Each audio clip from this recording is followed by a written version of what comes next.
Muchísimas gracias por estar del otro lado. Estamos en el primer Congreso Iberoamericano de Liberalismo Cultural. Como han estado observando, tenemos muchos paneles, tenemos muchos invitados. Hemos tenido ya una mañana muy productiva y ahora tenemos un panel muy especial para el que vamos a recibir a Ignacio Bongiovanni, que es economista de la Fundación Libertad, y a quien vamos a dejar que presente el próximo evento, que se llama Economía en clave populista, emisión, deuda y gasto en Iberoamérica, con Javier Milei, Daniel Lacalle y Ricardo Gómez. Bienvenido, Ignacio. Bienvenido. Muy buenas tardes, Marcos, Garrett. Muy buenas tardes también a nuestros disertantes, a Javier Milei, a Daniel Lacalle y a Ricardo Gómez. Tenemos el gusto de poder conversar con fabulosos disertantes. Cada uno va a tener 15 minutos de exposición al principio y después el tiempo que reste. Voy a estar haciéndoles algunas preguntas y tratando de buscar conectores entre lo que cada uno va diciendo, así se puede armar una linda conversación. Voy a empezar, este panel lleva como título Economía en clave populista, emisión, deuda y gasto en Iberoamérica. Vamos a comenzar primero con Javier Milei, que es economista argentino, docente, conductor de radio, conferencista, autor de numerosos libros, Pandenomics, Libertad, Libertad, Libertad, Desenmascarando la mentira keynesiana, Otra vez sopa, entre otros. Hay que tener en cuenta que Javier, además de haber dado muchos años la batalla cultural, ahora decidió involucrarse en la política y está dando la batalla política también. Es candidato a diputado por la Ciudad Autónoma de Buenos Aires y en estas elecciones PASO obtuvo casi el 14% de los votos, algo realmente destacable, que todos los medios han hecho mucho hincapié en eso. Así que, Javier, como siempre, muchísimas gracias por tomarte este tiempo para conversar con nosotros en este evento, en este gran evento, el primer Congreso Iberoamericano de Liberalismo Cultural. Bueno, en primer lugar, muchísimas gracias, Ignacio, por permitirme participar de este panel, con el honor de participar con Ricardo y sobre todas las cosas con el queridísimo Daniel Lacalle, que para mí es un verdadero honor, digamos, poder estar compartiendo este espacio con él. Básicamente yo lo que voy a hacer es concentrarme en tres aspectos del populismo. Uno es el que tiene que ver estrictamente con la macroeconomía, otro que es la lógica populista y, por último, la inviabilidad de largo plazo del populismo y cómo el populismo deriva en miseria. Respecto a lo que es la lógica de la macroeconomía populista, eso está, desde mi punto de vista, planteado a la perfección en un libro de Rutger Dorbusch y Sebastian Edward, que se llama La macroeconomía del populismo, y de hecho el primer artículo, sí, es un compendio de artículos, trata justamente sobre la macroeconomía del populismo y señala que hay 4 etapas. Básicamente se toma como punto de inicio una economía que está saliendo de una crisis, no, digamos, sin explicar, digamos, el motivo por el cual, digamos, la economía se encontraba o no en esta crisis. Y donde son 4 etapas. La primera etapa es una etapa donde básicamente lo que busca el gobierno populista es dar un estímulo de la demanda, es decir, lleva adelante políticas de corte keynesiano, donde básicamente genera expansión del gasto público financiado con emisión monetaria. Durante la primera etapa de este ciclo, lo que uno ve es que hay una fuerte expansión del producto, una fuerte expansión del empleo, ¿sí? Y además no hay un impacto significativo en precios.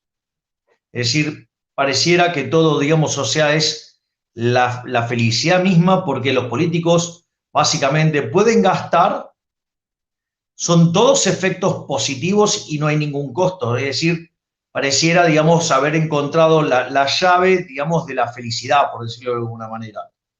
Pero bueno, como todas las cosas, o sea, en especial las que no son sólidas y no son genuinas, digamos, empiezan a generar problemas.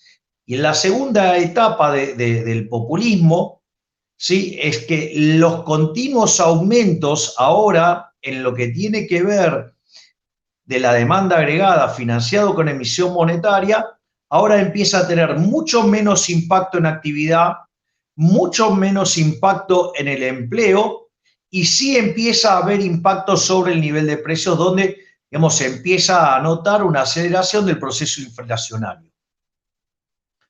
En la tercera etapa, lo que sucede es que todo el impacto va a precios, ya no hay impacto sobre lo que tiene que ver en el aumento del nivel de actividad, tampoco hay en el empleo, ahora es todo pérdida.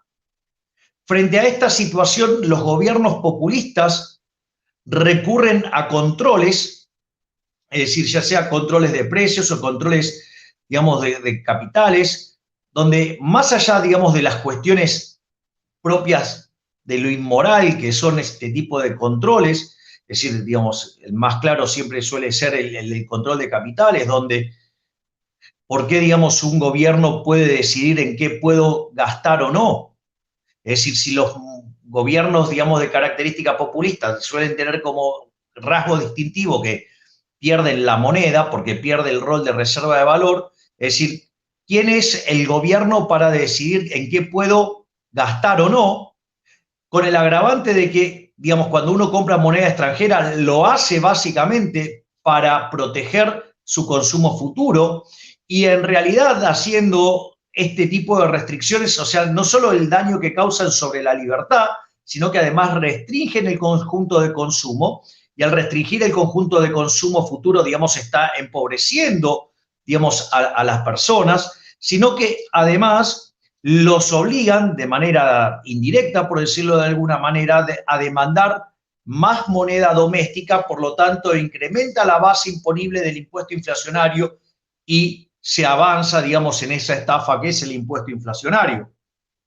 Por lo tanto, digamos, o sea, eso genera una situación absolutamente inmoral y absolutamente perjudicial desde el punto de vista económico, que además, como ustedes esos controles implica que el tipo de cambio no es libre y que básicamente se genera un exceso de demanda en el mercado de divisas, tiene como contrapartida un exceso de oferta en el resto de la economía, que en el mercado de bonos se manifiesta con precios bajos los bonos y altas tasas de interés.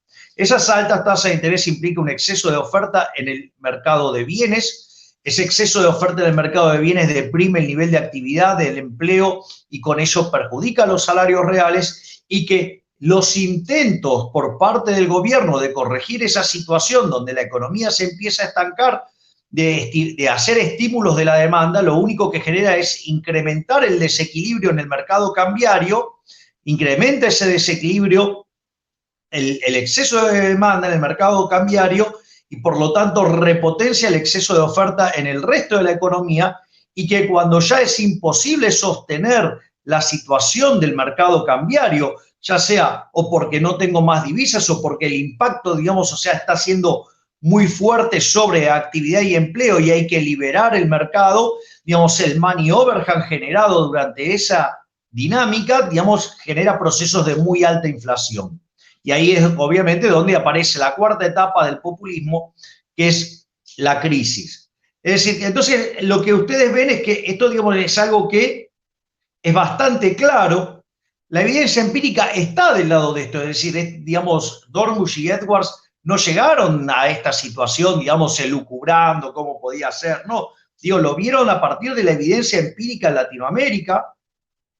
Es más, el caso más claro reciente es la Argentina de los Kirchner, ¿no? O sea, Argentina durante lo que termina siendo la salida de la convertibilidad, vía una fuerte corrida en el mercado de cambios, eso al tener el dinero determinado de manera endógena, sí, eso condujo a una fuerte contracción de la cantidad de dinero, eso contrajo la demanda, al contraer la demanda, digamos, y los precios no ser flexibles a la baja, generó una recesión, ¿sí? Y eso, digamos, o sea, generó un nivel de tensión social muy fuerte y se termina saliendo del sistema.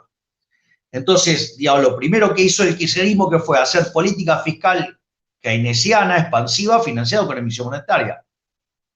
En ese contexto, es más, al principio hasta pudo usar bonos porque reestructuró la deuda e hizo sobre la parte reestructurada una quita del 75%. En valor presente fue menos porque dio, digamos, algunos elementos para que la quita en valor presente fuera menor, por ejemplo, lo que fue el bono, el cupón atado al PBI. Entonces, pero si ustedes se fijan, durante los primeros 4 años del kirchnerismo, la economía se expandía a niveles del 8% y la inflación promedio fue del 10%. En la segunda etapa del kirchnerismo, o sea, en el primer gobierno de Cristina Fernández de Kirchner, la economía pasó a expandirse al 4%, ¿sí? Y la inflación trepó al 20%. Y no solo eso, sino que en la tercera etapa la tasa de inflación trepó a niveles promedio del 30% y la actividad no se movió. Es decir, que en la economía argentina, digamos, dejó de expandirse, ¿sí? A partir del año 2011. A partir del 2011, Argentina empieza a tener fluctuaciones en torno al mismo nivel de actividad, ¿sí? Situación, sí, que durante el gobierno de Macri, digamos, se acelera más la inflación, ¿sí? Y, digamos, sobre el final, digamos, se termina generando una caída muy abrupta a partir de la mala elección, digamos, no solo por lo del 2019, sino a partir de violentar la independencia del Banco Central el 28 de diciembre del 2017. Pero si ustedes se fijan, o sea, ya la configuración que tenía la macroeconomía que recibe Mauricio Macri estaba a punto de estallar.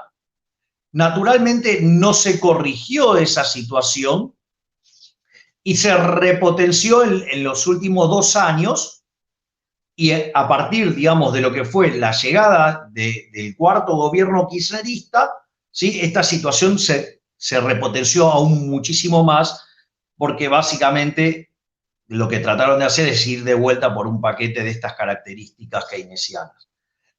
Ahora, y entonces el punto es, o sea, en algún momento esto va a estallar porque Argentina muestra un desequilibrio fiscal propio de las grandes crisis de la historia argentina, un desequilibrio monetario de 10 veces y medias a 1, un desequilibrio en el mercado cambiario de más del 80%, a pesar de que hay una montaña de regulaciones que hace ver al Monte Everest como un monte enano, ¿sí? Tenemos el nivel de actividad que si todo sale bien como el gobierno quiere, vamos a estar 15% por debajo del nivel del PBI per cápita del año del 2011. Sí, tenemos que la economía destruyó 225.000 puestos de trabajo netos, sí, y además, o sea, tiene 50% de pobres y 10% de indigentes. Es decir, la característica de la economía es una economía que está a punto de explotar. Es decir, esta explosión, digamos, se viene evitando, por decirlo de alguna manera, con parches y parches y parches, y en algún momento los parches no van a aguantar más y esto explota. Ahora, si siempre termina mal, si siempre terminamos que además en todo ese proceso se consume capital y vamos a un nivel de producto per cápita inferior, ¿por qué lo hacemos? Y acá hay 2 elementos que son muy importantes, y ahora entro en todo lo que es la segunda parte, que es la lógica populista. Es decir, la lógica populista en realidad, ¿sí? El que la desarrolló fue Mussolini, y Mussolini la desarrolló en base a los conceptos de Wilfredo Pareto. O sea, Wilfredo Pareto lo que descubrió, algo que se llama distribución Pareto, y que en estadística tiene dos formas matemáticas. Una es lo que es el caso de la distribución log normal o la distribución chi cuadrada, donde ustedes tienen una característica de que la moda está por debajo de la media, es decir, la joroba de la campana está a la izquierda de la media, y entre el 70 y el 80% de la población tiene menos que el ingreso promedio. Por lo tanto, digamos, la lógica populista lo que hace es apuntar a quitarle a un grupo, ¿sí? Y plantear el polilogismo bien hegeliano, ¿sí? De amigos y enemigos, patria o antipatria, digamos, llámese como ustedes quieran, digamos, o sea, de plantear esta bipolaridad. Entonces, se plantea el conflicto respecto al grupo de altos ingresos y se plantea como solución la redistribución del ingreso, es decir, la idea de la justicia social. Entonces, se le roba los ingresos a un grupo para repartirlos al otro, es decir, un saqueo. un saqueo generalizado, digamos, liderado por el gobierno. En ese contexto, lo primero que hay que entender es que la justicia social es injusta, porque básicamente tiene varios problemas. O sea, el primer problema es de índole moral. ¿Por qué? Porque implica robarle un grupo para darle a otro, que lo cual también eso implica no solo un robo, sino que además un trato desigual frente a la ley. Y además, como en el capitalismo solamente se puede ser exitoso sirviendo al prójimo con bienes de mejor calidad o mejor precio, ustedes están castigando a los que generan riqueza en favor de aquellos que la consumen o la destruyen o directamente, digamos, o sea, no sé, no hacen nada, pero entonces la situación es bastante complicada porque en realidad, primero que no existe tal cosa como una torta para repartir, ¿sí? ¿Por qué? Porque la economía, el mercado es un proceso de descubrimiento y en ese proceso de descubrimiento se van determinando, así como se descubren las oportunidades de negocio en la economía, ¿sí? También se genera la distribución del ingreso, que no tienen ni más ni menos que ver con la retribución de los factores en ese proceso de descubrimiento. Por lo tanto, no hay una tal cosa como una torta. Esa torta es algo que se va descubriendo, diría una combinación de los trabajos de Hayek con los de Israel Kirzner. Por lo tanto, o sea, cuando el Estado se mete, en realidad lo que sucede es que violenta el mecanismo por el cual se generan los descubrimientos y por ende el proceso de creación de riqueza se detiene. Es más, y si aún así, digamos, existiera ese mecanismo por el cual, digamos, supongamos que esto estuviera dado, el hecho de estar impactando sobre la distribución del ingreso lo que va a hacer es afectar el comportamiento de los agentes y por ende, digamos, va a estar peor. Por lo tanto, digamos, o sea, eso también, digamos, o sea, hay una cuestión inmoral y una cuestión que daña el funcionamiento del árbol. Y como si todo esto fuera poco, es entonces, ¿de dónde sale esta idea? ¿Cómo es que, digamos, terminan cayendo, digamos, en algo que no funciona empíricamente, que además tiene una base moral cuestionable, ¿sí? Repudiable? Entonces, ¿de dónde aparece esto? Y en realidad, en el fondo, siempre nos encontramos entonces con algún vestigio socialista. Este es el tercer punto que quiero trazar. Y es el hecho de que si la idea es que donde hay una necesidad nace un derecho, ¿qué es lo que pasa? Digo, los individuos tienen necesidades infinitas, cambiantes e infinitas. Ahora, ¿cuál es el problema? El problema es que si nace un derecho, entonces ahora yo ese derecho lo tengo que pagar. Entonces, ¿qué es lo que pasa? ¿Lo pago con impuesto inflacionario? ¿Sí? Genero redistribución del ingreso, mala asignación de recursos, donde además, ¿sí? Castigo a los vulnerables con un impacto entre 25 y 30 veces más fuerte. Además, distorsiona el funcionamiento del sistema de precios, por lo tanto, distorsiono el crecimiento económico. Por lo tanto, o sea, en el caso argentino, eso muestra que cada vez que la tasa de inflación supera el 20%, se pierde un punto 58 de crecimiento. Eso puesto en la historia monetaria argentina. Desde que hay Banco Central, cuando uno corrige por ese efecto, la Argentina tendría que tener un PIB per cápita como el de Estados Unidos. No solo eso, lo puedo hacer subiendo impuestos. Ahora, ¿qué pasa? Cuando yo subo los impuestos, o sea, estoy generando daño presente, es decir, sobre las generaciones actuales donde, digamos, les voy a estar penalizando sus planes de ahorro e inversión. Voy a estar castigando su consumo y eso tiene daños directos e indirectos porque no es solo cómo le pego al sector particular donde esa persona dejó de consumir, sino que esa persona que iba a recibir ese dinero deja de hacer otras cosas. O la otra es tomar deuda, que es, digamos, todavía más inmoral, porque básicamente le están trasladando la cuenta a otras personas que no nacieron o que no votaron. Por lo tanto, digamos, pasa a ser una cuestión absolutamente inmoral, ¿sí? ¿Y qué es lo que sucede? En el fondo, si yo tengo que por cada necesidad voy a generar un derecho y ahí tengo un montón de obligaciones que tengo que pagar, ¿cuál es el problema? Que tengo necesidades infinitas y tengo recursos escasos, pero ahora en lugar de resolverlo por el mecanismo de mercado, lo termino resolviendo por la vía violenta, pero aun cuando fuera todo lo violenta que quieran, nunca puede resolver el problema de la escasez desde ese lado. Por lo tanto, o sea, lleva un proceso de intervención de la economía que lo único que hace es dinamitar el funcionamiento del sistema de precios y por ende la economía siempre colapsa y termina peor. Por lo tanto, no funciona desde el punto de vista de la macro, no funciona desde el punto de vista de la cuestión moral y además es inviable desde el largo plazo. Pero claro, en la transición que dura, se pueden ganar muchos votos y muchas elecciones. Por eso es que los políticos no corrigen nunca, porque lo único que le importa a los políticos, a esas ratas, ¿sí?, miserables e inmundas, cuyo máximo ídolo es Mickey Mouse. ¿Por qué? Porque es el sueño de todo político, es que una rata asquerosa sea amada por la gente. Pero recuerden que al político lo único que le importa es esta elección que viene. Y después de eso lo que más le importa es la segunda elección, la que viene después. Y eso lo pueden ver hoy en la economía argentina, una economía que está a punto de estallar. Sin embargo, vuelven a intentar con la receta keynesiana. Es decir, están, digamos, haciéndose de un ejército de lanzallamas liderados por Nerón. Pero, ¿qué importa a ellos si esto explota un día, 2 días o 3 días después de la elección?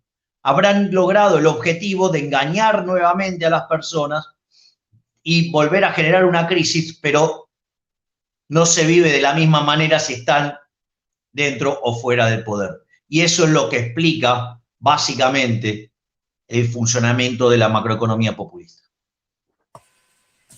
Muchas gracias, Javier. Clarísimo todo tu análisis. En unos minutos vamos a volver con algunos puntos que hiciste. Ahora es el turno de Daniel Lacalle. Daniel va a contar también con 15 minutos de exposición. Daniel es economista español, doctor en economía, profesor de economía y finanzas, gestor de fondos de inversión, economista jefe en Tresis, Sociedad de Valores, miembro del Consejo Asesor de la Fundación Rafael del Pino, profesor del Instituto de Empresas y también del Instituto de Estudios Bursátiles, autor de numerosos libros, Nosotros los mercados, Viaje a la libertad económica, La madre de todas las batallas, Libertad e igualdad, entre otros. Daniel, muchísimas gracias por poder contar con vos en este panel de lujo, así que tenés tus 15 minutos de exposición. Muchísimas gracias, Nacho. Muchísimas gracias, sobre todo, por esta oportunidad de compartir un panel con 2 personas del calibre de Ricardo y de Javier. Javier, vamos, un hermano, y lo primero, darle mi más sincera enhorabuena por ese éxito merecidísimo en las elecciones en una situación tan complicada como la que él acaba de mostrar. Y ahí me gustaría incidir sobre, después de una exposición absolutamente clave como la que acaba de dar Javier, por qué caemos o por qué el votante cae constantemente en la trampa del populismo, ¿no? Bien, Javier Huerta de Soto, una de las cosas que explica en su libro, su pequeño paper sobre el socialismo, es que lo primero que hace es ignorar completamente y destruir todo lo que tiene que ver con el análisis económico. O sea, para el socialismo lo que hace inmediatamente es decirle a su posible votante 3 cosas. La primera es la más importante. Nunca vas a estar peor que ahora. Esto es muy importante para convencer al votante. ¿Por qué? Porque si tú llevas a cabo un análisis absolutamente negativo de la situación actual y dices nunca vas a estar peor que ahora, cualquier burrada que vayas a proponer, dice, hombre, vamos a probar, ¿no? ¿Vale?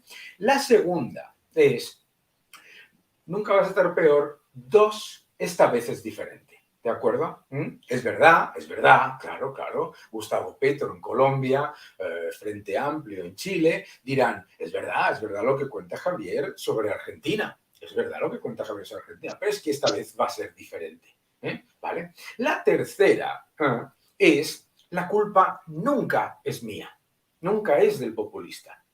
Cuando ocurre toda esa destrucción masiva de una economía tan rica como es la Argentina, con una política intervencionista que es extractiva y confiscatoria en lo monetario y en lo fiscal a niveles máximos, siempre se le echa la culpa a otra cosa, ¿no? Yo siempre digo sobre Argentina y sobre Venezuela que los economistas que están alrededor del gobierno es como si viesen una habitación en la que hay un elefante que está destrozando absolutamente todo, que es el gobierno, y le echan la culpa pues a los niños o a la esposa o a la persona que tal. No, es el elefante. El gran problema es el elefante.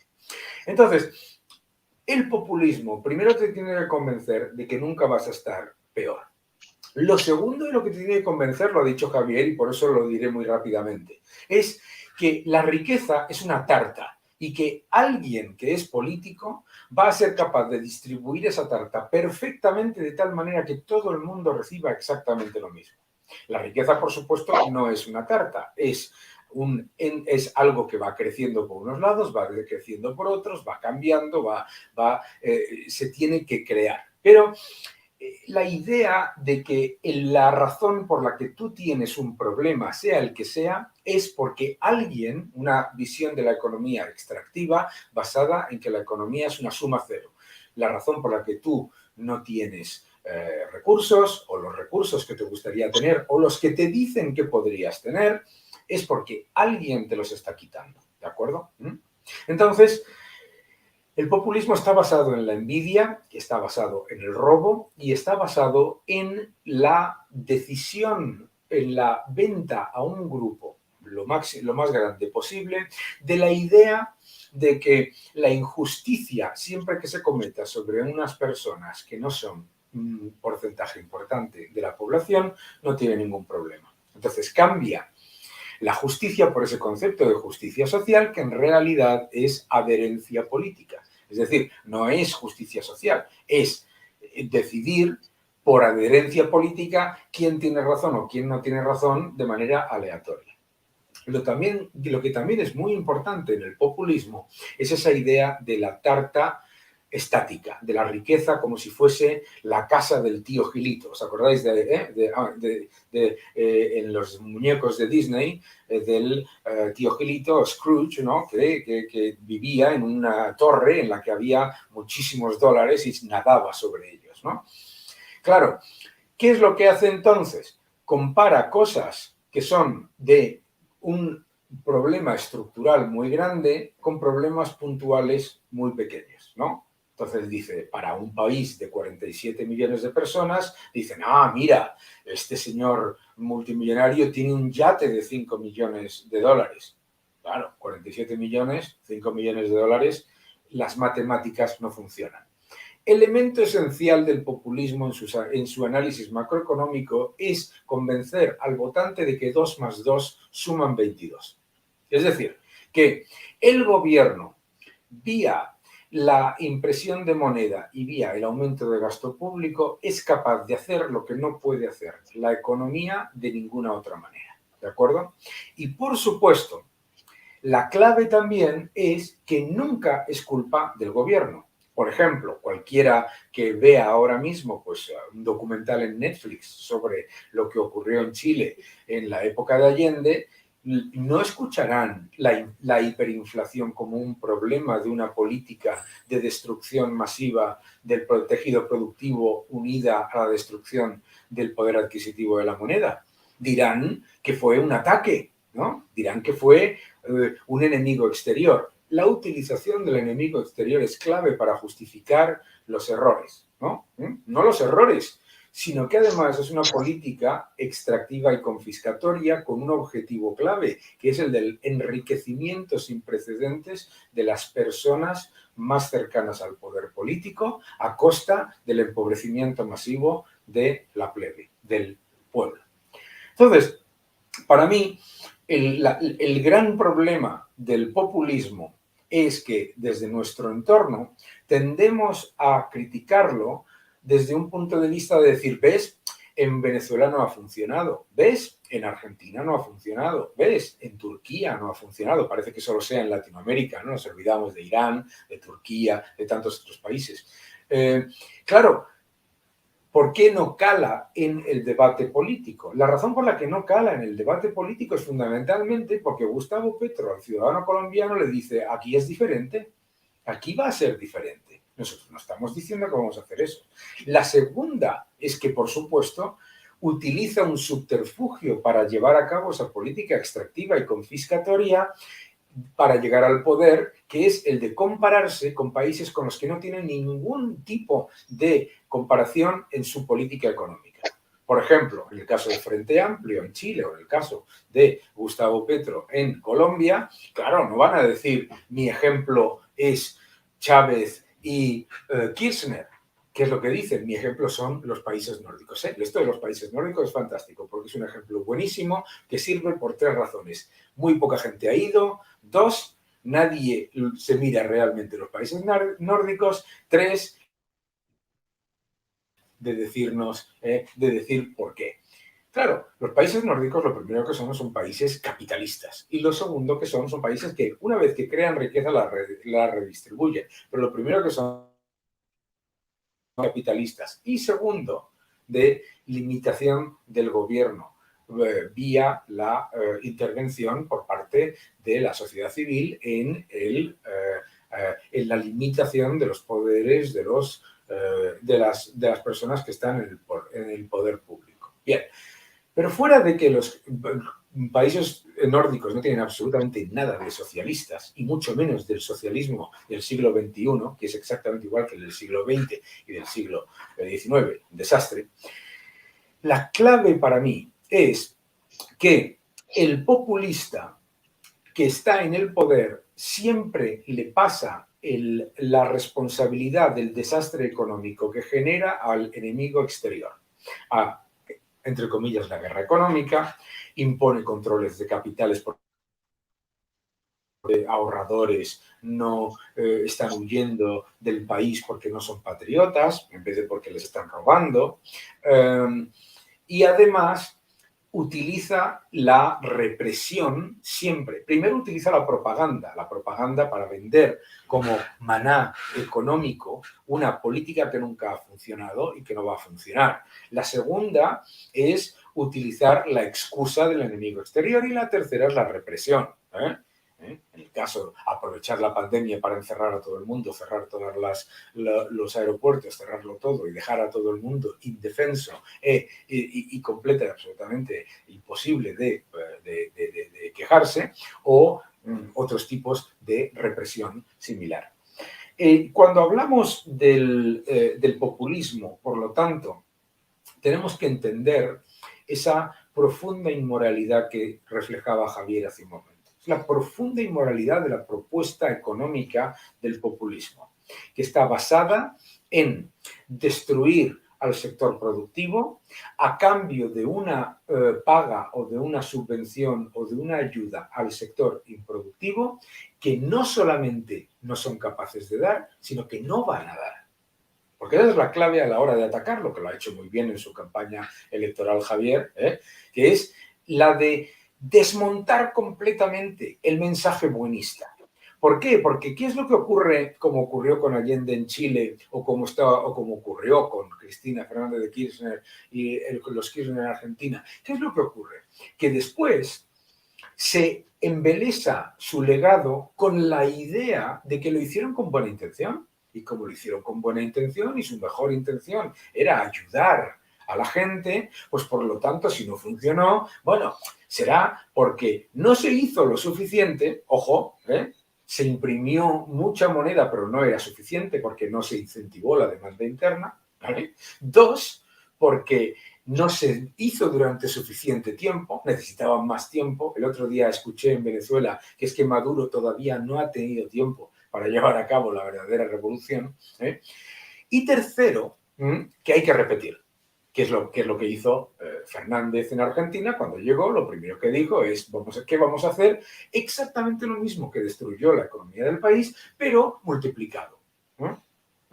Y esa es la idea keynesiana, neo-keynesiana, de que el problema nunca es de la intervención, sino de la cantidad de la intervención. Claro, hombre, si la economía le inyectas un 40% de aumento de base monetaria y decrece, claramente el problema tiene que ser que no se ha inyectado suficiente.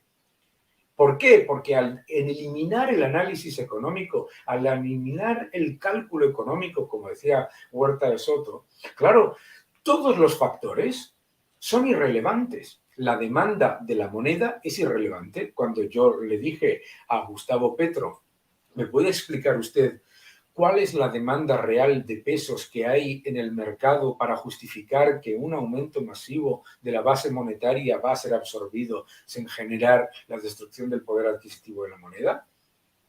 No sabía ni de lo que estaba hablando. Entonces, no solamente no lo sabía, sino que no quiere que tú lo sepas, a lo mejor hasta lo sabe. Sabe perfectamente que la razón por la que hay inflación en Argentina, porque en Argentina hay una inflación del 40% y tiene al lado un país, Uruguay, que tiene una inflación del 3,5 o del 4, no me sé exactamente la cifra, ¿qué diferencia hay entre los dos? El elefante en la habitación. Una política monetaria y fiscal extractiva y confiscatoria. Y claro, como la idea es que la economía, y ya termino, es una tarta, y la riqueza es una tarta, y que hay que distribuirla, y destruyen la tarta que ellos piensan que existe, entonces la cuestión exclusivamente es de lo que quede, es convertir en ricos a lo que quede. Es, por ejemplo, en Argentina, yo recuerdo en el año 91, cuando estuve por primera vez, que me decían, bueno, es que una persona rica es una persona que gana $150.000 al año. Bien, 10 años después es una persona que gana $50.000 al año. Es ir reduciendo constantemente quién es el rico para mantener el mensaje de la envidia y de la extorsión. Y al final, claro que no funciona, pero lo que hay que hacer es atacarlo siempre desde el punto de vista moral, nunca desde el punto de vista efectivo y de la efectividad. ¿Por qué? Porque lo hemos visto en España, lo hemos visto en Grecia, acabo de volver de Portugal y viniendo de Portugal me decían, bueno, es verdad que no funcionó, pero eso no significa que no fueran buenas ideas, ¿no? Significa exactamente que eran malas ideas, ¿verdad? Por lo tanto, populismo hay que atacarlo y hay que atacarlo desde esta batalla cultural tan importante que estáis llevando a cabo todos los que estáis en esta charla, y lo que hay que continuar una y otra vez repitiendo a la gente es que lo que hace el populismo es destruir lo que finge proteger. Lo que finge proteger, porque no es que lo quiera proteger, no tiene el más mínimo preocupación, ni por los pobres, ni por las mujeres, ni por el medio ambiente, ni por nada de lo que dice proteger. Lo único que hace es utilizar esos argumentos para alcanzar el poder, y una vez que está en el poder, no hay manera de sacarlos.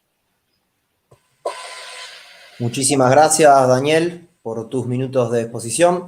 Ahora es el turno de Ricardo Gómez, que es abogado brasilero, tiene un posgrado en Derecho Laboral, ha sido presidente y director de RELIAL, la Red Liberal de América Latina, fue presidente del Instituto de Estudios Empresariales en 2011 y 2012, concejal en el año 2016, secretario de Desarrollo Económico de Porto Alegre en 2017, viceprefeito de Porto Alegre. Ricardo, muchísimas gracias por poder contar con vos, con tu presencia en esta hermosa charla que estamos teniendo. Tenés tus 15 minutos de exposición.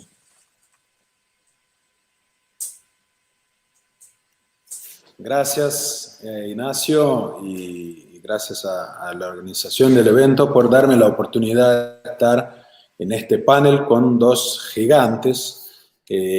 Javier, te comento que acá en Brasil vos tenés una hinchada muy grande. Todos los medios liberales acá celebraron tu buen desempeño en las PASO, y pues estamos acompañando las elecciones que vienen en Argentina. Y Daniel, bueno, un héroe de nosotros acá también. Estudiamos tus libros en el instituto y un honor estar con ustedes en esta charla. Y Javier, una de las cosas que nos hace acompañar a lo que pasa en la Argentina es que justamente sabemos que más o menos ustedes están un par de años adelantados de nosotros. Lo que pasa ahí hoy vendrá a pasar en Brasil luego más. Y eso todo tiene que ver con el tema de este panel. Estoy feliz que estoy con dos economistas tremendos. No necesito profundizar los argumentos económicos. Yo no soy economista, los tengo bastante presentes y quiero compartir un par de datos aquí de Brasil. Pero quiero quizás agregar un elemento más del problema populista, no solo en Latinoamérica, sino pues, en todo el mundo. ¿Qué es el problema institucional que produce el populismo? En Brasil, quiero valerme de la historia brasilera porque creo que da buenos ejemplos de todo eso que mencionamos. Recientemente tuvimos una ola populista muy marcada con los gobiernos del PT, el Partido de los Trabajadores, con Lula da Silva y Dilma Rousseff. Son populismo de izquierda y aunque la gente toda le miraba a Brasil pensando que íbamos rumbo a Venezuela o al kirchnerismo, la verdad es que los gobiernos de Lula da Silva mantuvieron, en ciertos términos, un compromiso con el equilibrio fiscal y con los fundamentos macroeconómicos. Les digo eso porque cuando Lula da Silva fue presidente, en todos los años tuvimos superávit primario en Brasil. Está claro también que vivíamos el boom de las commodities, justo los productos que Brasil más exporta, soja, carne, arroz, etcétera, los productos agropecuarios, que son commodities internacionales, el crecimiento del consumo chinés, todo eso hizo con que Lula haya podido mantener un equilibrio fiscal y que haya decidido optar por un tipo de subsidio a la economía a través de subsidios tributarios o de préstamos a grandes empresas. Y todo parecía bien desde el punto de vista económico. Les quiero recordar que Lula da Silva tuvo el apoyo del sector empresarial brasileño durante muchísimo tiempo, aunque un populismo tremendo que puso muchísimo dinero público en los gremios, los sindicatos, en el movimiento Sin Tierras que invadía a haciendas privadas. Pues ahí es que quiero mencionar que durante estos años de estabilidad económica, el populismo izquierdista brasilero produjo un cambio institucional silencioso. Tomó a la Suprema Corte, nombrando ministro de la Suprema Corte, tomó el Poder Judicial, que está básicamente perdido, compró a los medios con cada vez más propagandas del gobierno federal y sus empresas, Petrobras, Banco de Brasil, Caixa Federal, todas empresas públicas que tenían cuentas de publicidad multimillonarias, y eso era el principal ingreso de los medios de comunicación en Brasil durante los años Lula da Silva. Bueno, y entonces viene Dilma Rousseff. Con Dilma Rousseff empezamos a experimentar un tipo de keynesianismo más obvio, más evidente. Basta para probarlo decir que salimos de un 3,7% del PBI, que era que el gobierno invertía en subsidios, llegamos a un 6,7% del PBI en subsidios tributarios o de préstamos, en un momento en que del mercado de crédito un 70% estaba en manos de bancos públicos federales. Brasil, que tenía hasta el 2014 un superávit primario, desde entonces mergulló en una caída impresionante. Salimos de un 3,5% del PIB, del PBI, de superávit primario, y a un 3% de déficit bajo Dilma Rousseff.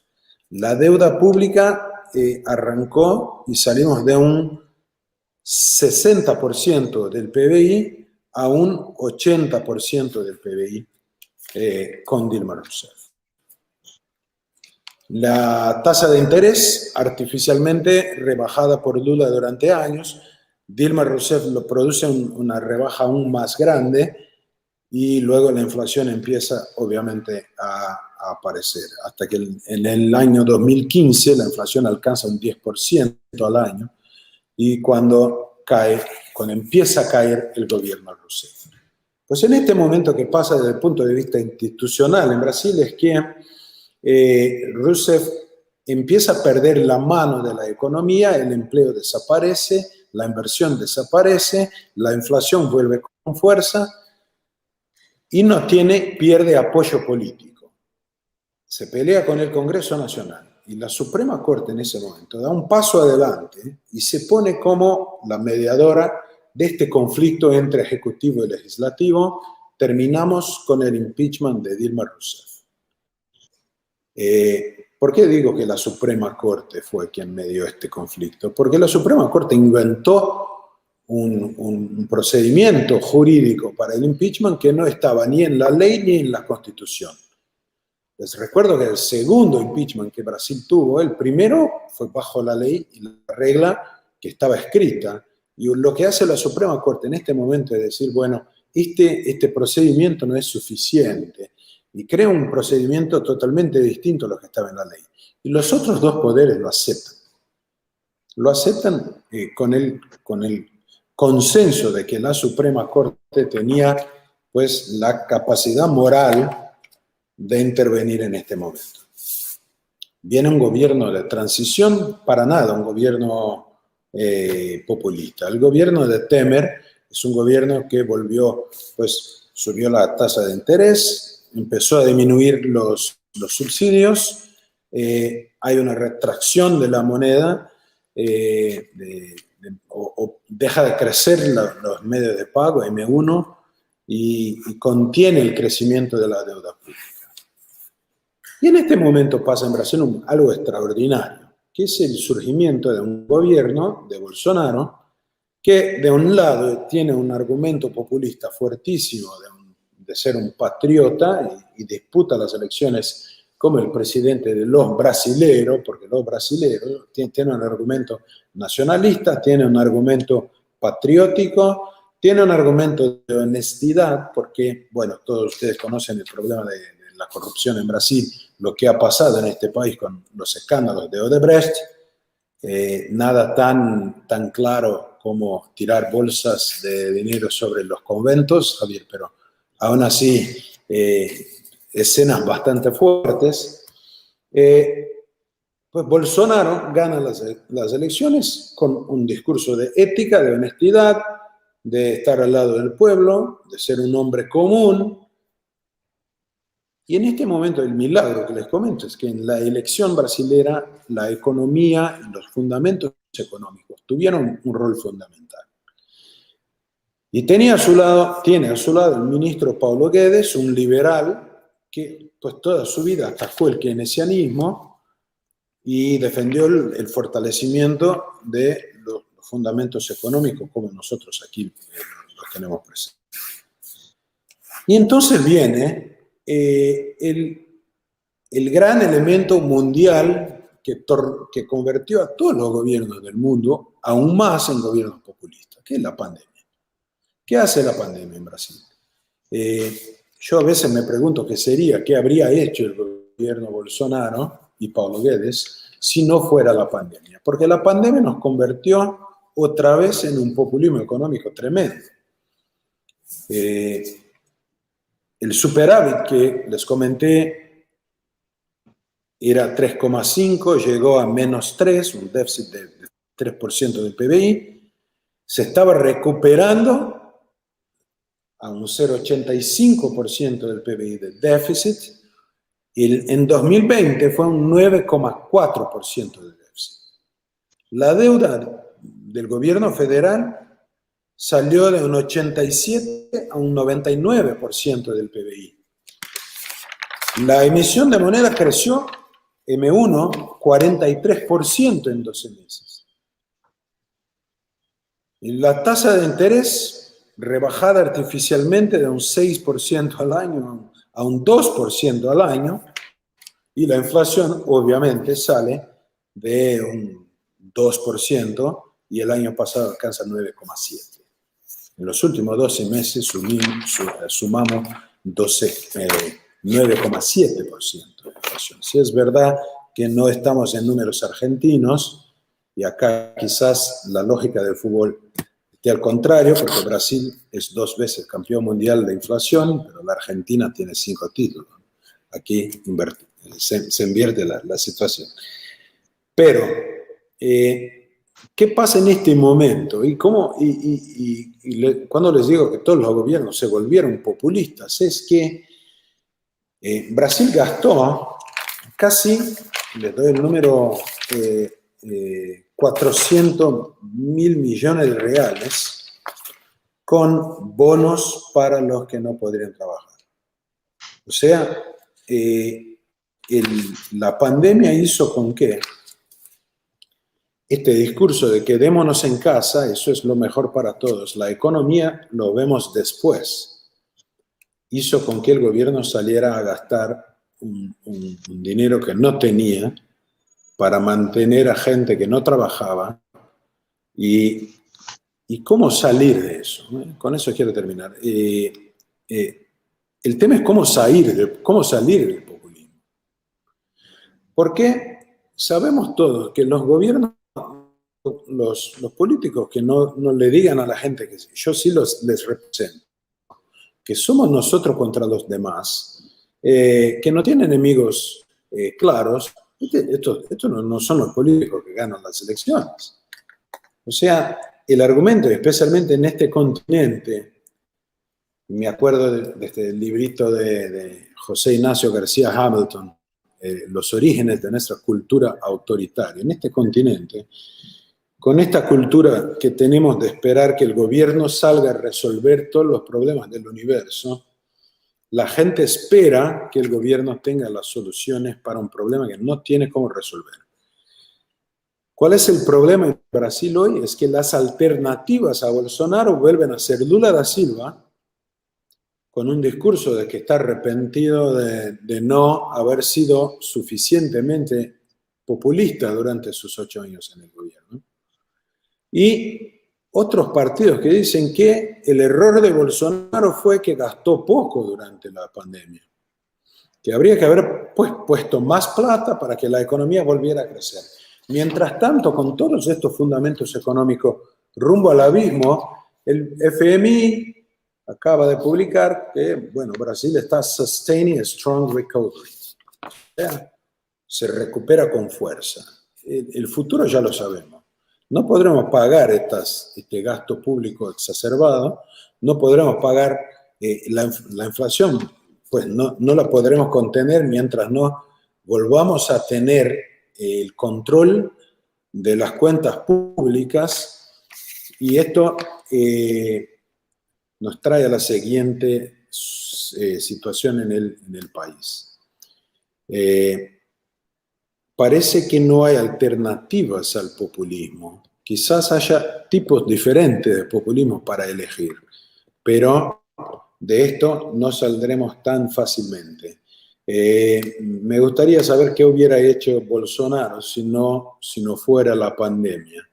El discurso era un discurso bastante liberal, tiene sí avances importantes en el ambiente de negocios, en algunos temas tributarios, pues más o menos, pero seguramente hay avances en el ambiente de negocios en Brasil que nos puede dejar esperanzosos. Pero yo creo que la debilidad institucional, y con eso quiero terminar, la debilidad institucional que resultó del populismo de izquierda en Brasil.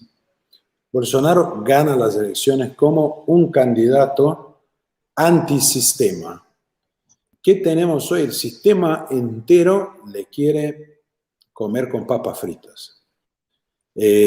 La Suprema Corte tiene presos a bloggers, youtubers que defienden el gobierno federal, sin el debido proceso legal, sin un juicio, sin una acusación por un fiscal, sino por una decisión de un juez de la Suprema Corte, quien fue el investigador, el fiscal y el juez de una causa en la cual él se considera víctima.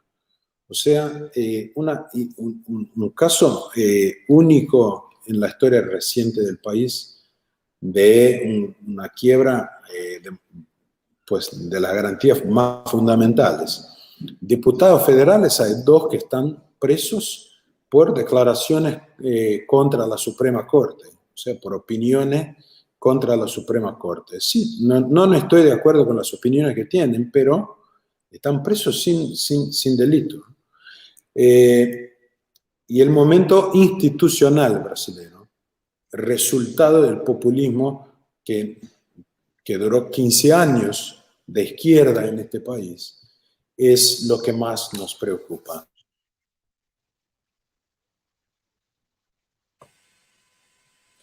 Muchas gracias, Ricardo, por tu exposición. Ahora sí, vamos a abrir la mesa. Estaba tomando nota de las disertaciones de los 3 y veo muchísimos puntos en comunes. Esto de cuando se habla de necesidades infinitas y recursos limitados, siempre me hace acordar primera ley de economía, la escasez de recursos, primera ley de la política, negar la primera ley de la economía. También han hablado del tema de los populismos, siempre se busca un enemigo exterior, alguien a quien echarle la culpa, puede ser el Fondo Monetario Internacional, pueden ser los empresarios, puede ser ahora mismo con toda esta situación que hemos estado viviendo el tema del coronavirus, del COVID. También han hablado mucho de esta sociedad, como decía Milton Friedman, que las sociedades están divididas en 2. Unos son los que reciben las ayudas estatales y otros son los que las pagan, ¿no? Pero esto me viene a la mente algo que creo que no han comentado y me gustaría que lo charlemos un poco, que lo charlen un poco entre los 3, que tiene que ver con el paternalismo estatal, porque en definitiva estos políticos populistas no salen de una planta, sino que salen de la sociedad y evidentemente, bueno, con sus ingenierías saben manejar ciertas cuestiones para que la sociedad los vote y para llegar al poder, a pesar de los pésimos resultados económicos, sociales, culturales que terminan generando. Me gustaría que discutan un poco el tema de lo que es el paternalismo estatal. Si les parece, podemos seguir con el orden que veníamos sosteniendo. No tengan problema en irse interrumpiendo si uno quiere marcarle un punto al otro. Si te parece, Javier, podemos comenzar contigo, un país que evidentemente está bastante sumergido en toda esta cuestión de paternalismo, ¿no? A ver, en algún sentido... la respuesta a tu punto, Ignacio, está contenido en la sección segunda de mi exposición y también está en una de las partes de la exposición de Daniel. Por un lado, digamos, ¿sobre qué se sostiene o sobre qué se construye el populismo? El populismo es básicamente abusar de las mayorías, es decir, hacer un uso abusivo de las mayorías. Es decir, claramente el discurso, digamos, cuando vos mirás lo que yo señalaba en el punto 2, que tiene que ver con la distribución del ingreso, que lleva a una log normal o una chi cuadrado, digamos, también llamada distribución Pareto, básicamente vos tenés que entre el 70 y el 80% de la población vive con menos del ingreso promedio. Entonces, esa situación de vamos a quitarle al grupo de los que tienen para darle a los que no tienen, básicamente ese es el móvil fundamental, donde básicamente ahí tenés implícito que un grupo está esperando vivir, ¿sí?, del trabajo ajeno, y que no lo viven y que no lo experimentan como un saqueo, cuando en realidad es un saqueo, y que está vestido como una noble causa, que es la causa de la justicia social, y que tanto, digamos, Daniel como en mi exposición hemos señalado la injusticia de la justicia social por implicar un trato desigual frente a la ley, por implicar un robo, sí, y que además en el fondo hay una cuestión de base moral que tiene que ver con, y esto se sostiene sobre la envidia, el odio y el resentimiento, deriva en un trato desigual frente a la ley, sí, tiene implícito un robo, sí, y es más, o sea, cuanto más a la izquierda está el régimen, digamos, más fuerte, digamos, puede llegar a ser el nivel de violencia que puede hasta acabar con la vida de muchísimos seres humanos. Es decir que en el fondo es esto, digamos, de que vos estés esperando que tu cosa mejore porque el Estado te va a dar algo, ¿sí? Y eso básicamente deriva también de una degradación de los valores morales. Porque en el fondo lo que vos tenés es que esos valores morales van a terminar impactando sobre el diseño de las instituciones. Ejemplo, digamos, o sea, si vos abrazás los valores morales del socialismo, que son los que acabo de recitar, la envidia, el odio, el resentimiento, el trato desigual frente a la ley, el robo, y si es necesario, en favor del colectivo, digamos, matar seres humanos, ¿sí?, algo que los socialistas hicieron y mataron 150 millones de seres humanos. Entonces, eso va a derivar en un conjunto de instituciones que lo que van a terminar haciendo es fagocitar el proceso de acumulación de riqueza y por lo tanto, digamos, todos vamos a ser más pobres. Es decir que, digamos, en realidad, digo, esto estuvo planteado desde mi punto de vista en el punto 2 de mi exposición y en la parte, digamos, cuando Daniel, digamos, estuvo hablando de los temas de la justicia social, digamos, que se complementan y que en el fondo, si vos querés, hay una actitud adolescente o infantil, porque, digamos, o sea, cuando vos abrazás las ideas de la libertad, digamos, o sea, tiene una contracara y es la responsabilidad. Es decir, la libertad va a permitir que vos te hagas de los resultados, sí, vos puedas disfrutar de los resultados de tu trabajo. Ahora, digamos, también te tenés que hacer cargo de los costos. Y entonces, lo que te prometen los socialistas es que, digamos, o sea, esto se arregla dándote derechos. Entonces vos ahora no te tenés que esforzar, vos tenés derechos. ¿Por qué? Porque donde hay una necesidad, según ellos, nace un derecho. Ahora el problema es que ese derecho alguien lo tiene que pagar. Ahí aparece el tema de la justicia social, de la puja distributiva, ¿sí? No como explicación de la inflación, sino de a quién le vamos a robar para poder financiar esto. Y eso, digamos, es lo que hace que termines penalizando a los que crean riqueza, favoreciendo a los que no la crean, y por ende, digamos, el proceso deriva en un empobrecimiento gradual hasta que llega a la última fase y después, o sea, la caída es abrupta. Por lo tanto, para mí, digamos, o sea, esos conceptos ya estaban contenidos y es el hecho de que no te haces cargo, porque en total te lo da el Estado, o sea, el Estado alimenta esa posición. Yo creo que por añadir, es muy importante recordar una cosa con el tema del Estado paternalista, ¿no? La razón por la que el populismo avanza, y Ricardo lo ha comentado ahora con respecto a las elecciones también, es porque se le ataca al 100% ante la posibilidad de un populista que es populista al 50% y otro que es populista al 100%, dice, dame el del 100%. Prefiero el del 100%. El gran error que han cometido muchos gobiernos de centro derecha o en Latinoamérica y también en Europa ha sido, avanza el populismo, vamos a comprar el 40% de su mensaje y entonces así con eso combatimos al populismo. ¿Y qué es lo que ocurre? Pues que claro, como no puede ser de otra manera, si si el gobierno supuestamente que va a ser responsable fiscalmente y va a poner unas medidas liberales o cercanas a la ortodoxia económica, te dice que hay que imprimir moneda, pero solamente un 20% en vez de un 40%, y dices, pues yo casi que me den el 40%. ¿Por qué? Porque ese problema moral en el que tú estás desplazando cada vez más porción de la sociedad a los que reciben de un dinero que se extrae y que se confisca de la economía, y los que crean y los que generan recursos son cada vez menos, pues como decía Bastiat, el que quiere vivir del Estado siempre debe recordar que el Estado vive de todos, ¿no? Y que, pero debemos recordar ese punto, sobre todo de cara al debate político, cuando tenemos en nuestros países, etcétera, este debate. Que hay que combatir el mensaje, como hace Javier, en la raíz.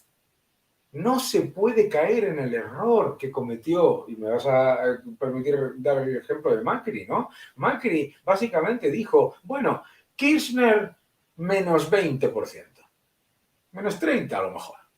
Claro, dices, Kirchner menos 30%, pues yo recuerdo una vez que me entrevistaron en una televisión argentina que había un clip en el que salía una señora que decía, es que, claro, al menos antes no había que laburar, ahora es que hay que laburar. Pues dice, pues prefiero el otro. Hay que combatir el populismo al 100%. Y lo que se ha demostrado en elecciones es que cuando lo combates al 100% y lo atacas al 100% y pones esa inmoralidad absoluta que es el populismo como contraposición a la ortodoxia, la gente, que no es tonta, escucha y lo respeta y lo valora. Yo veo la manera como los populistas administran al dinero público es la misma manera como administran a la ley. La relación que tienen con la plata es la misma relación que tienen con la ley. Es decir, en todos los países, seguro en los países iberoamericanos, todos tenemos una expresión que creemos que uno de nuestros presidentes ha dicho en algún momento, que es: para los amigos, todo. Para los enemigos, la ley. O sea, yo elijo quiénes son los favorecidos y quiénes son los que tienen que pagar las cuentas y la ley. Y el populismo es la versión moderna del autoritarismo, de una monarquía absolutista.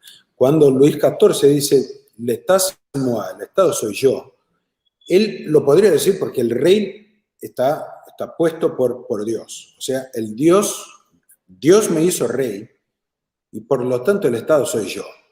Lo que hicimos en tiempos modernos, en tiempos democráticos, es cambiar Dios en esta frase y ponerle el pueblo. O sea, el Estado soy yo porque el pueblo así lo quiere. Este es el argumento populista. Es una nueva ropa de un viejo personaje. ¿Sí? El tipo absolutista, el tipo que se pone por encima de la ley. Y la manera como se conducen es como señores del Estado. Son pequeños reyes que salen a ganar elecciones. Se ponen como señores del Estado. Yo elijo quiénes están bajo la ley y quiénes no están bajo la ley. Yo elijo quiénes pagan los impuestos y quiénes van a recibir este montón de plata que recaudé quitándole a los que trabajan. O sea, ¿cuál es la respuesta? La respuesta para eso es ponerle los gobernantes por debajo de la ley como la gente tiene que estar. O sea, es el Estado de Derecho la respuesta. La respuesta es fortalecer a las instituciones, ponerle límites a lo que puede hacer con el presupuesto público, pero también con el Estado de Derecho, con las leyes y con todo lo que le toca al gobierno administrar, o no le debería tocar al gobierno administrar. O sea, el tema del populismo y del paternalismo son en verdad lo mismo que el tema de la monarquía absolutista. Contra eso nacieron las revoluciones liberales Y contra esta nueva versión es que se levantan los liberales actuales. Gracias, Sí. Ricardo. Sí. Bueno, una de las cuestiones que... Sí, Javier, perdón.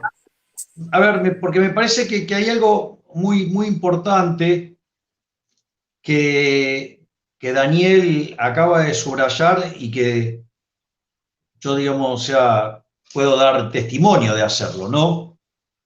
De que es plantear la discusión en términos morales. Es decir, cuando vos el planteo lo haces en términos morales, no hay criterio de optimalidad que valga. Es decir, la optimalidad en el fondo es un subproducto de esquivar la discusión moral. Ejemplo, mi debate sobre el Banco Central. El punto es, ¿quién está a favor del robo? Nadie puede estar a favor del robo. ¿Quién puede estar a favor de la corrupción de los políticos? Nadie puede estar a favor de la corrupción de los políticos. ¿Quién puede estar a favor de que los políticos nos roben 5 puntos del PBI? Nadie puede estar a favor de eso.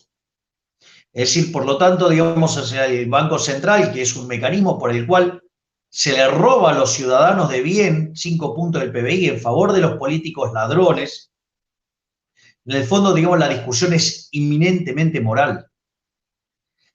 Y en realidad, la forma en la cual, digamos, se escapan tiene que ver con el tema de la optimalidad, es decir, esquivan el debate desde la optimalidad y buscar la optimalidad como criterio subsidiario de la moral, lo cual es aberrante.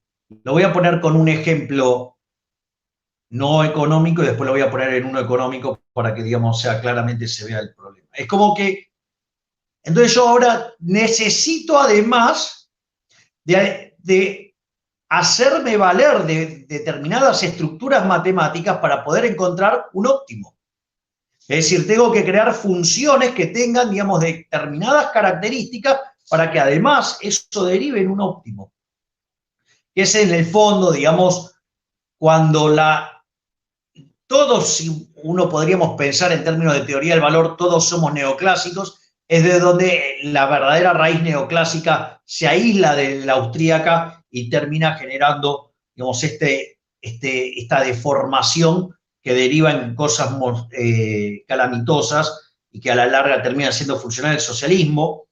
Si yo digo, a ver, yo entiendo, digamos, que respetar la vida está bien y que asesinar está mal. Entonces, en la lógica de la optimalidad existe entonces alguna función, ¿sí? con la concavidad pertinente en la función, tal que puedo encontrar un máximo y por lo tanto es un óptimo, es decir, que existe un óptimo de tortura. Es decir, es un disparate, está mal, digamos, torturar también está mal. Está mal matar, está mal torturar y lo único que vale es respetar la vida. Digo, esto lo podemos poner en términos de política monetaria. En realidad, a ver, nadie se anda preguntando por la vida cuánto debería ser la cantidad óptima de tomates en la economía. En realidad, la cantidad óptima de dinero en la economía va a estar determinada por los deseos de los individuos en función de las transacciones que tenga que hacer. Y la realidad, ¿sí?, que determinado ese nivel de demanda de dinero, que es un elemento real, lo único que puede hacer el Banco Central es que cuando determina lo que es la oferta de dinero, ¿sí?, determina una determinada cantidad de dinero y de ahí sale el nivel de precios. Ahora, creer que, digamos, o sea, ese proceso de optimalidad, digamos, está en manos del Banco Central, también es fatalmente arrogante. Por eso digo, quiero ir sobre la fatal arrogancia. Porque en el fondo, digamos, se estaría arrogando la posibilidad de determinar el vector de precios. Es decir, que como además lo determina, digamos, desde la cantidad nominal de dinero, entonces, digamos, conoce todos los precios relativos y los puede escalar a la nueva cantidad de dinero y determinar que eso es óptimo. Y por lo tanto implica conocer el vector de precio de equilibrio. Es decir, eso es fatalmente arrogante, no tiene forma de saberlo, porque Digo, debería conocer las preferencias pasadas, presentes y futuras de todos los agentes respecto de todos los bienes pasados, presentes y futuros, debería conocer la tasa de preferencia intertemporal, debería conocer las dotaciones iniciales, la mutación de las mismas, cómo va además cómo es la tecnología hoy, que es heterogénea además, y cómo va a evolucionar en el futuro y las tasas de amortización asociadas a todo eso, ¿sí? Y además, digamos, la expectativa de inflación. Es decir, debería ser omnisciente, omnipresente y omnipotente, es decir, debería ser Dios. Es decir, en el fondo, el populismo, ¿sí?, es una versión entre el socialismo real y el socialismo socialdemócrata, pero no deja de ser algo de base colectivista y que lo único que lleva es al empobrecimiento y que no importa a los fines del resultado final, si lo haces de buenos modales o viejos o de malos modales. El socialismo de buenos modales es tan malo como el de malos modales. La única diferencia es la velocidad. Y creo que ahí está el eje central de lo que señalaba Daniel correctamente. Esto es una batalla que no es a medias tintas. Y no es porque uno es extremo. Yo no me siento extremo al plantear esto, porque el planteo, tal cual como lo mencionó Daniel, y lo hago yo sistemáticamente en la campaña, es un planteo de índole moral. Entonces, la pregunta es moral. ¿Robar está bien o está mal? ¿Ser un envidioso está bien o está mal? Es decir, en referencia a Thomas Sowell, que vos lo mencionaste sin citarlo, lo que es esa maravillosa frase, digamos, ¿no?, que la primera ley de la economía es la escasez, que no hay de todo para todo. La primera ley de la política es ignorar la primera ley de la economía. También tiene otra frase maravillosa que dice: ¿desde qué momento, digamos, la envidia dejó de ser un pecado capital para convertirse en una virtud? Entonces, cuando vos planteas la cuestión desde el punto de vista moral, no necesitas un criterio subsidiario de optimalidad, que es la economía neoclásica.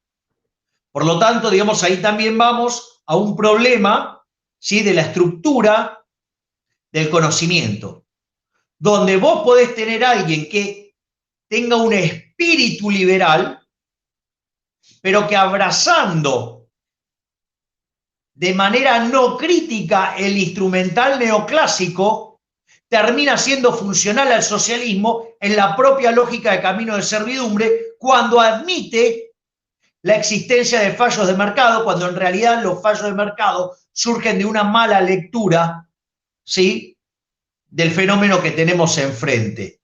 Y que eso después deriva en intervenciones, cuyas intervenciones el resultado es peor que el resultado original, y eso demanda más intervención y eso nos lleva a más socialismo. Por lo tanto, digamos, el diagnóstico moral es siempre lo que marcha primero, porque eso va a permitir dejar en claro, ¿sí?, quién está del lado correcto y quién está del lado de los delincuentes.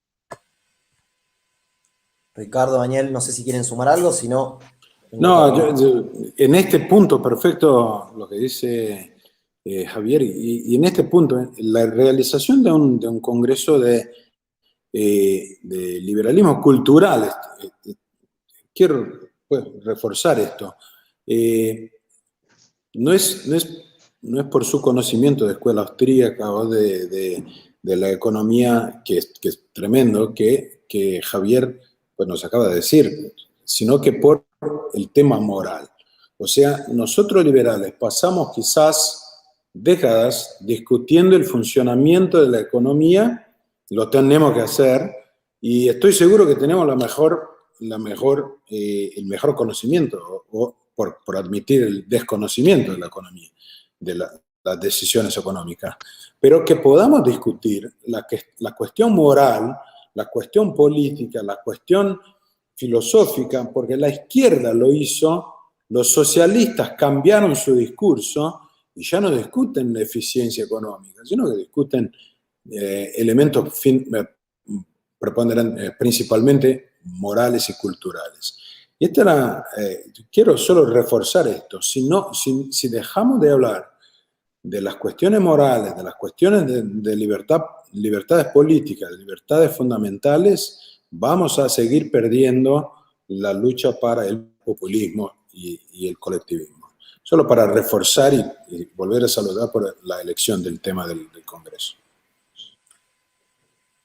Tengo una pregunta para hacerles.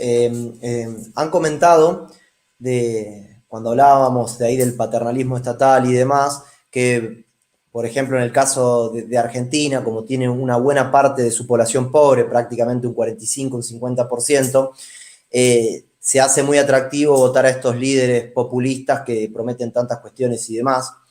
También Daniel en un momento comentaba que había visto un video donde decía, no, antes por lo menos no teníamos que laburar, no teníamos que trabajar y ahora tenemos que trabajar. Y se va viendo, no sé si coinciden, una pérdida de ciertos valores, de estos valores que el liberalismo impulsa. ¿Les parece que hay dos?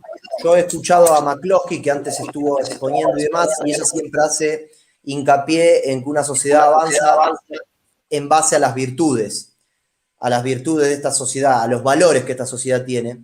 Y después hay otros autores, como por ejemplo Acemoglu y Robinson, de Por qué fracasan los países, donde hacen más hincapié en todo el tema que tiene que ver con las instituciones.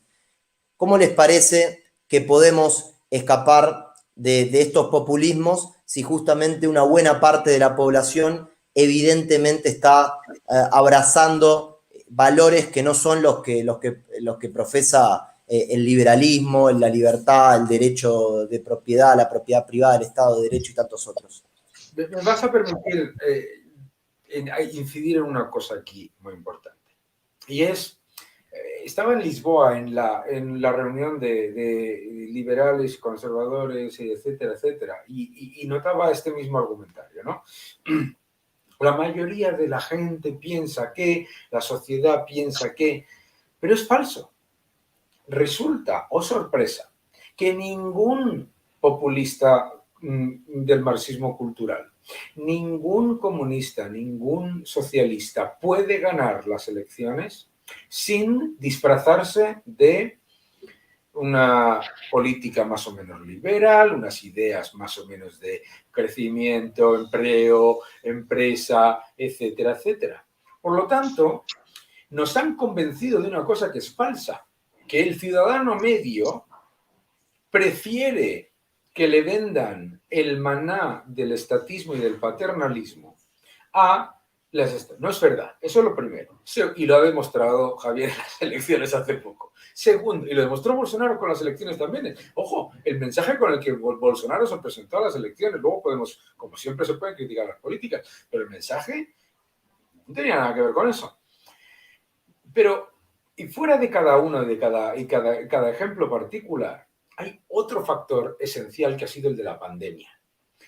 Nos han intentado convencer desde los medios de comunicación y desde el marxismo cultural que la pandemia ha demostrado que el ciudadano sin el Estado no es nada y que el Estado lo soluciona todo y que el Estado... Y sin embargo, tenemos en todo el mundo protestas, una reacción contraria a aquellos gobiernos que han tomado como posición la de el encierro, la destrucción de los derechos civiles, etc. Por lo tanto, lo primero que yo diría es, ojo con dar por perdida una batalla que no está solamente perdida, sino que además el ser humano en su interior lo que es fundamental. El ser humano es liberal y luego lo que tienen que convencer a lo largo del tiempo vía el engaño y el desmerecimiento de tu propio capacidad de mérito que tú no puedes. Es la misma, funciona de la misma forma que un abusador, el socialismo. Es constantemente decirte tres cosas. Uno, tú solo no puedes. Dos, nadie te va a querer más que yo. Tres, sin mí no vas a hacer nada. ¿Vale? Falso. Entonces, eso es lo primero que yo diría. Y lo segundo que yo diría, que yo creo que es importante, es la razón fundamental por la que ha crecido el populismo paternalista y estatista, es porque la socialdemocracia y los partidos conservadores, sobre todo en los países desarrollados, han perdido su esencia.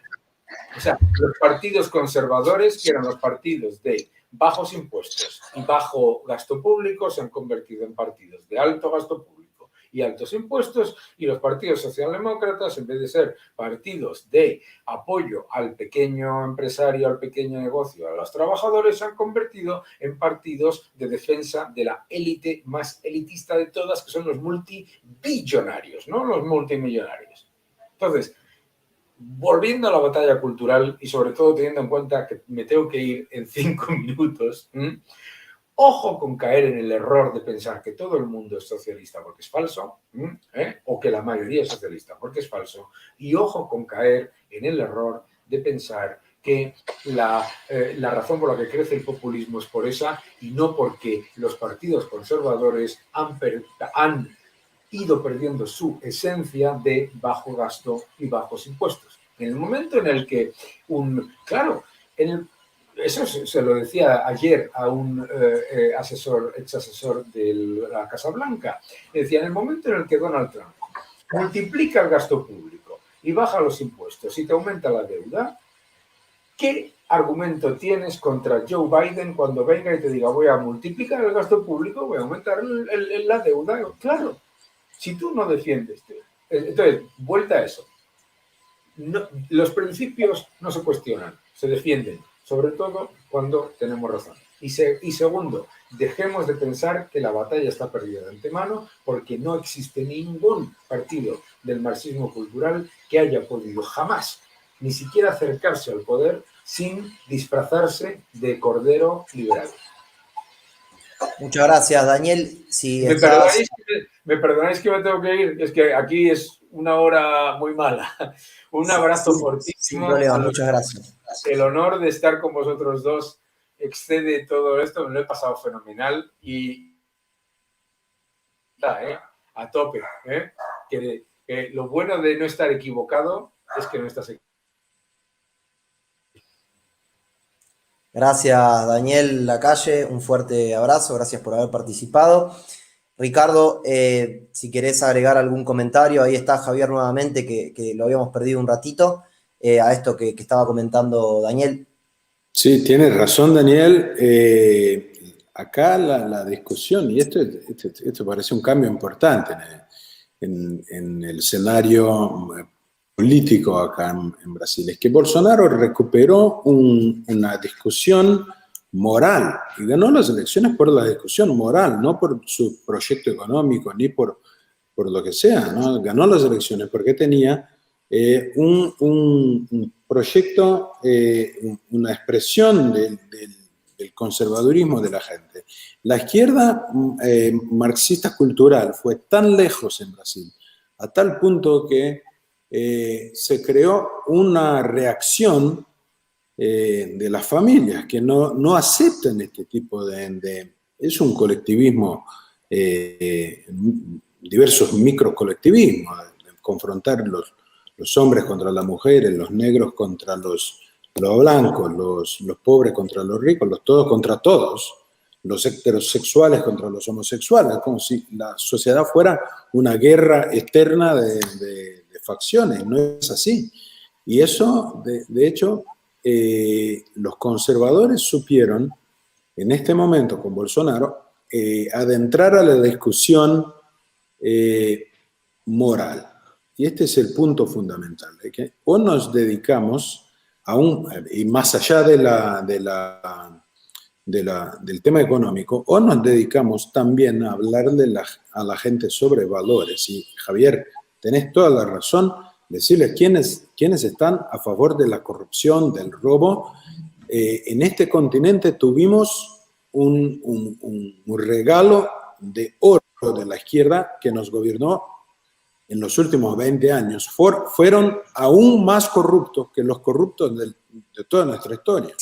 Lo que hicieron estos socialistas desde el punto de vista ético fue un crimen completo.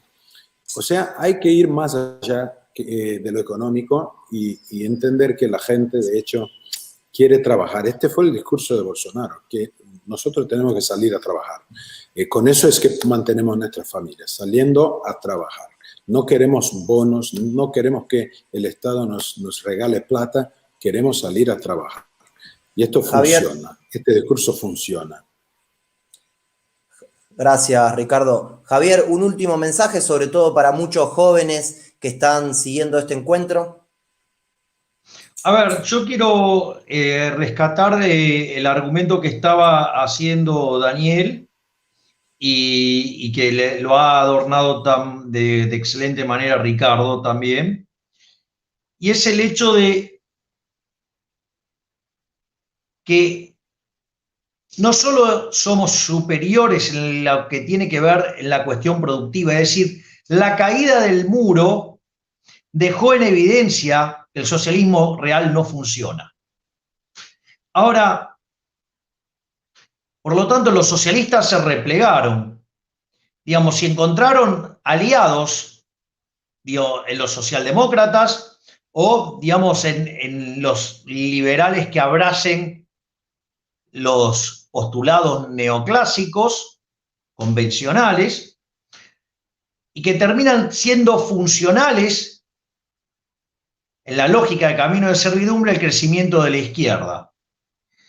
Y eso en parte es porque la superioridad era tan grande en el plano productivo que en rigor los liberales se corrieron de la batalla moral. Y en el fondo lo más importante es la batalla moral. Por eso en el libro de Israel Kirzner que trata la cuestión de la distribución, desde mi punto es maravilloso, dice: aun cuando el sistema fuera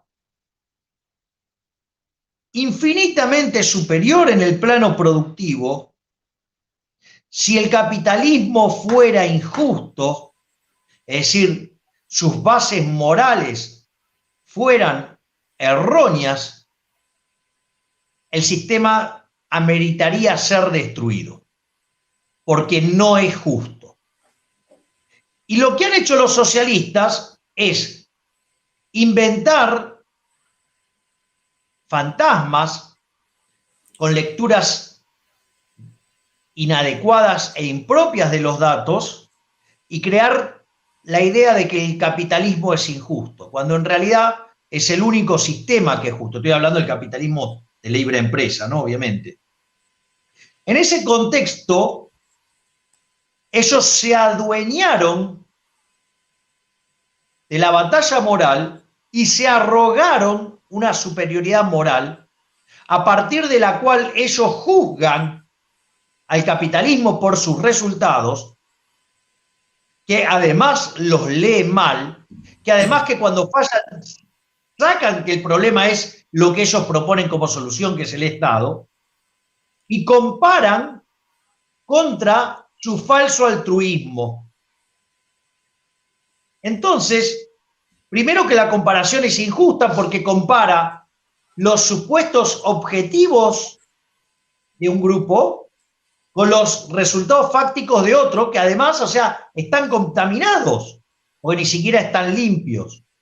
Entonces, y eso ocurre porque los liberales nos corrimos de la batalla en el plano de la moral. Por ende, el eje central de la discusión debe ser la cuestión moral. De hecho, a mí digamos, o sea, festejo que tanto, digamos, Daniel como Ricardo hayan señalado esto, porque el eje de toda mi argumentación pública se basa en una argumentación de índole moral. Y ahí es en el momento donde no hace falta ir a un criterio subsidiario para dar una respuesta acerca de la optimalidad, que a la postre no solo que es funcional, ¿sí?, a que en dinámica siga habiendo y va a haber más socialismo, y que es fatalmente arrogante, sino que cuando uno va al plano moral, las cosas se vuelven blanco o negro. Javier. Entonces, la sociedad decide convertirse en una sociedad de saqueadores, esa sociedad va a colapsar por haber elegido ser una sociedad de saqueadores. Y cuando la sociedad elija los valores, ¿sí?, que son la base de Occidente, esa sociedad va a progresar. Javier, muchísimas gracias por tu disertación, muchísimas gracias también Ricardo y muchísimas gracias Daniel, que se tuvo que retirar antes. Vamos ya mismo a dar paso al siguiente panel y bueno, Javier, mucha suerte en las elecciones, en las próximas elecciones. Fuerte abrazo para todos y muchísimas gracias.